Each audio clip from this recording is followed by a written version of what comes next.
Saudara petugas stasiun karantina pertanian kelas 1 Kota Parepare, Sulawesi Selatan menggagalkan penyelundupan daging babi melalui pelabuhan Nusantara. Sedikitnya ada 300 kg daging babi ilegal yang disimpan dalam 15 box yang ditemukan petugas stasiun karantina pertanian kelas 1 Kota Parepare, Sulawesi Selatan. Daging babi dari Makassar ini rencananya akan dikirim ke Samarinda menggunakan kapal KM Queen Soya. Modusnya, dokumen daging babi ini dipalsukan dengan menuliskan ikan kapa dan baronang. Petugas pun kini mengamankan ratusan kilogram daging babi tersebut. Kami dengan instansi terkait dari KSOP dan juga dari Polair menemukan bahwa ada daging babi yang mau dilalutaskan dari Makassar menuju ke Samarinda dan tidak dilengkapi dengan persyaratan dari dokumen karantina hewan.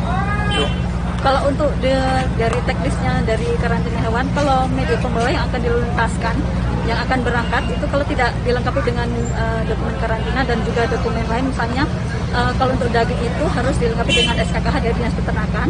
Kemudian jika diperlukan itu udah uji laboratorium karena ada beberapa penyakit yang ada dalam media pembawa pada daging.